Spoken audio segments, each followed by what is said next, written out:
Today, we're heading back to St. Lucia for the story of Jane Tipson, a conservationist, animal lover, and activist who fought fiercely against a proposed dolphin park on the island. In September 2003, Jane was murdered just steps away from her home. Many believe she paid the ultimate price for speaking out. Nearly 20 years later, her case remains unsolved. I'm Kimberly, your host, and this is Cries from the Caribbean.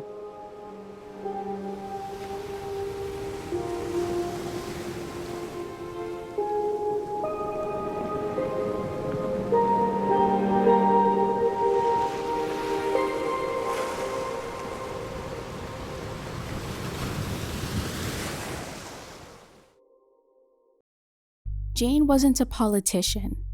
Jane wasn't wealthy. She wasn't famous either. But she was determined. Born in the UK, she eventually made St. Lucia her home.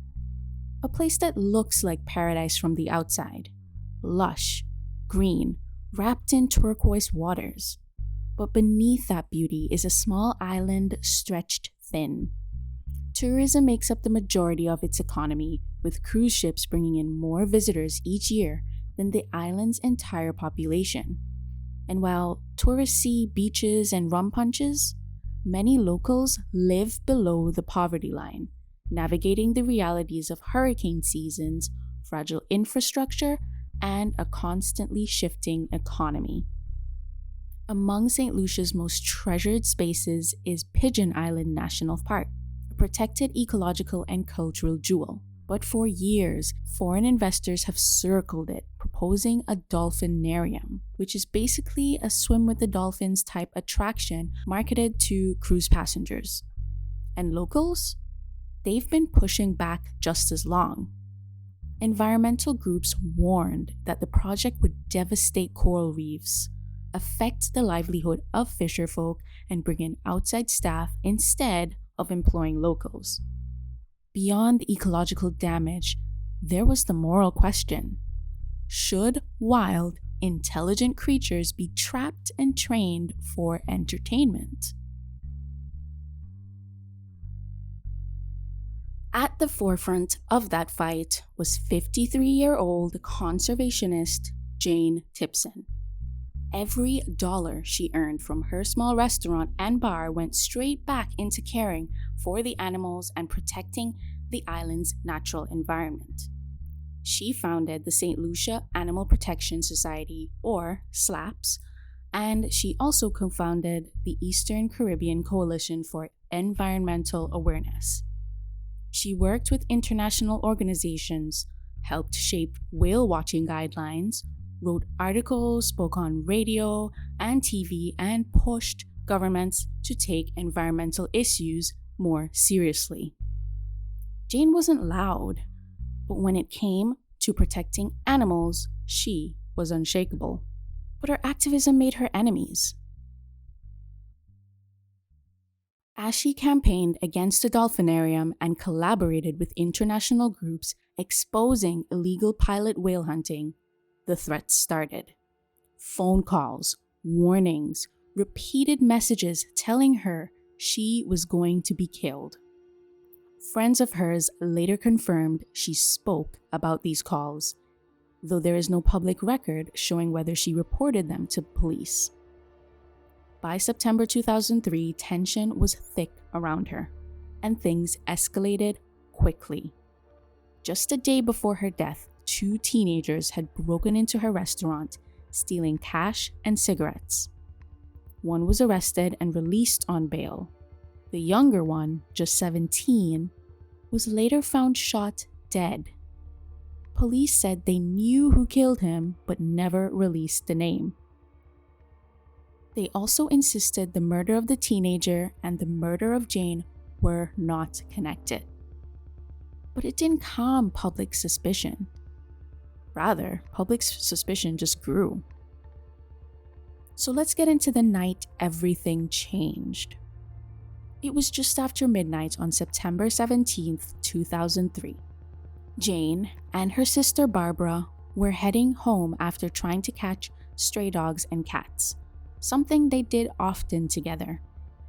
Barbara was a few minutes behind Jane, following in her own car. And as Jane pulled into her driveway in Monchi, a quiet community in the north of St. Lucia, Barbara, her sister, remember she was following just behind Jane. Barbara heard what sounded like a car tire bursting, but what she found moments later was far worse. Jane was slumped over her steering wheel. She had been shot once in the neck, a wound experts say would have killed her almost immediately. Nothing was stolen. The car wasn't disturbed, so police ruled out robbery. Whoever killed Jane came with one intention: to end her life. So the question remains after all these years: who wanted Jane Tipson dead? The person responsible must have been familiar with where she lived and where to lie in wait. Remember, the road Jane lived on was a secluded private road. So the person who committed the crime must have known that she was out. When she would return home, somehow knew her sister was behind her, and be able to differentiate between Jane's car and her sister Barbara's car.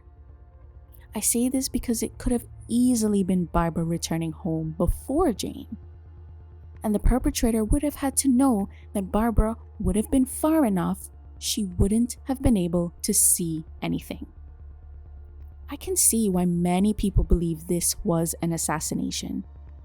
Everything was a little too in place, if you know what I mean. The investigation began quickly, but from the start, it was heavily criticized. Reports claimed the crime scene was contaminated. Evidence was mishandled. Lead officers were rotated off the case. The Sea Shepherd Conservation Society called the investigation careless, saying, and I quote, "It is not acceptable that such a murder be treated as routine. This was an assassination." So the Sea Shepherd Conservation Society offered a $5,000 reward, and other NGOs pushed it close to $94,000, which was a huge sum of money for St. Lucia at the time. But despite international attention, no arrests were ever made. Jane's family was devastated and frustrated. Her sister publicly stated, "We have no doubt Jane was killed because of her opposition to the dolphin park. She made enemies by telling the truth." Over the years, two main theories surfaced. Theory 1, a burglary gone wrong. But nothing was stolen and Jane never left the car. The house was untouched. That theory collapsed almost immediately. Theory 2 was a contract killing. The theory most environmental groups and many locals believe, not necessarily because the dolphin park developers were proven to be involved, but because Jane had become a visible obstacle to powerful financial interests. There were also rumors, never confirmed, that Jane had been in a land dispute.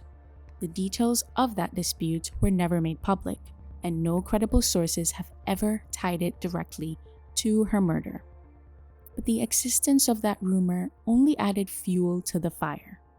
Still, with no suspects identified and no charges filed, her case slowly went cold.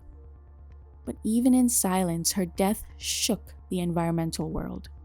NGOs across the globe rallied, calling her an example of the risks activists face in a small island nation where tourism, land development, and environmental protection often collide. A colleague from the ECCEA said, and I quote, "Jane's murder was meant to silence us, but it has only made us more determined to fight." In St. Lucia, however, justice never came. Jane's killer has never been found. Her story is more than a murder mystery. It's a story about courage and the cost of speaking up. She believed wild animals deserved to remain wild. She believed the Caribbean's natural beauty was not a commodity. She believed in protecting what could not protect itself. Was she killed for those beliefs? Was she silenced because her voice carried too far? Maybe. But the truth, the whole truth, has never surfaced. What we do know is that Jane Tipson's fight lives on in every activist who dares to speak truth to power.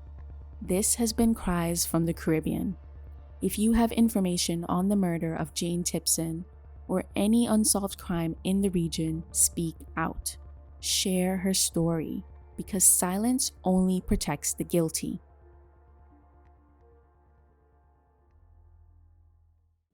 Before we wrap up today's story, I want to leave you with something softer. A small breath of light after everything we've just walked through. Jane Tipson's life was filled with conflict and danger, yes, but that isn't the whole of her. People who knew her remember something else entirely. Her gentleness, her patience with injured animals, her belief that every creature, from a street dog to a giant whale, deserved care. And that's the part of her story I want to leave with you today. If Jane taught us anything, it's that compassion counts. Even when the world feels loud and violent, tiny acts of care still matter. They ripple outward.